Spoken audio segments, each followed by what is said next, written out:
अल्मा के बदलाव की कहानी। अल्मा, अध्याय 36, जहां अल्मा अपने बेटे हीलमन से बात करता है।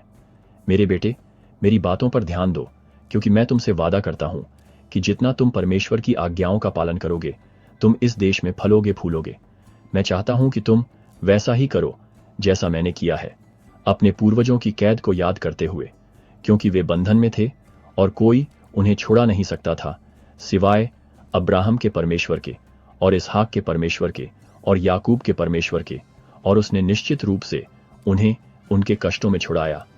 और अब हे मेरे बेटे, देखो तुम अपनी जवानी में हो, इसलिए मैं तुमसे विनती करता हूं कि तुम मेरी बातें सुनोगे और मुझसे सीखोगे, क्योंकि मैं जानता हूं कि जो कोई परमेश्वर पर भरोसा रखेगा उसे अपने परीक्षणों और अपनी परेशानियों और अपने कष्टों में सहारा दिया जाएगा और अंतिम दिन ऊपर उठाया जाएगा।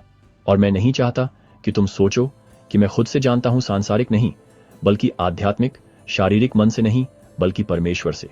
अब देखो, मैं तुमसे कहता हूं, अगर मैं परमेश्वर से पैदा नहीं हुआ होता तो मुझे ये बातें नहीं पता होती, लेकिन परमेश्वर ने अपने पवित्र दूत के मुंह से मुझे ये बातें बताई हैं, मेरी किसी योग्यता के कारण नहीं, क्योंकि मैं मोसीयाह के बेटों के साथ घूमता रहा, परमेश्वर के चर्च को नष्ट करने की कोशिश कर रहा था। लेकिन देखो, परमेश्वर ने हमें रास्ते में रोकने के लिए अपना पवित्र दूत भेजा, और देखो उसने हमसे बात की मानो गरज की आवाज हो, और पूरी पृथ्वी हमारे पैरों तले कांप गई और हम सब जमीन पर गिर पड़े, क्योंकि प्रभु का भय हम पर छा गया। धरती हिलती है और अल्मा और उसके साथी डर के मारे जमीन पर गिर पड़ते हैं। पर देखो, आवाज ने मुझसे कहा, उठो। और मैं उठा और खड़ा हो गया और स्वर्गदूत को देखा, और उसने मुझसे कहा, यदि तू स्वयं नष्ट होना चाहता है, परमेश्वर के चर्च को नष्ट करने की और कोशिश मत करो।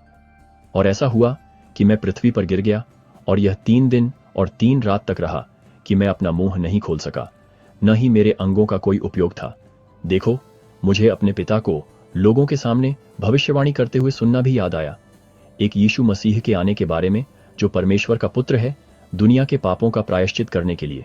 हे यीशु, परमेश्वर के पुत्र, मुझ पर दया करो, जो कड़वाहट की पित्त में हूं और मृत्यु की अनंत जंजीरों से घिरा हुआ हूं, अंधेरे में चमकने वाली एक रोशनी। और अब देखो, जब मैंने ऐसा सोचा, मुझे अपने दर्द याद नहीं रहे। हाँ, मैं अपने पापों की याद से और अधिक व्यथित नहीं था। ओह क्या खुशी, और मैंने क्या अद्भुत प्रकाश देखा। हाँ, मेरी आत्मा खुशी से भर गई, जितना कि मेरा दर्द था। हाँ मेरे बेटे, कि मेरे दर्द जितना उत्तम और कड़वा कुछ नहीं हो सकता था।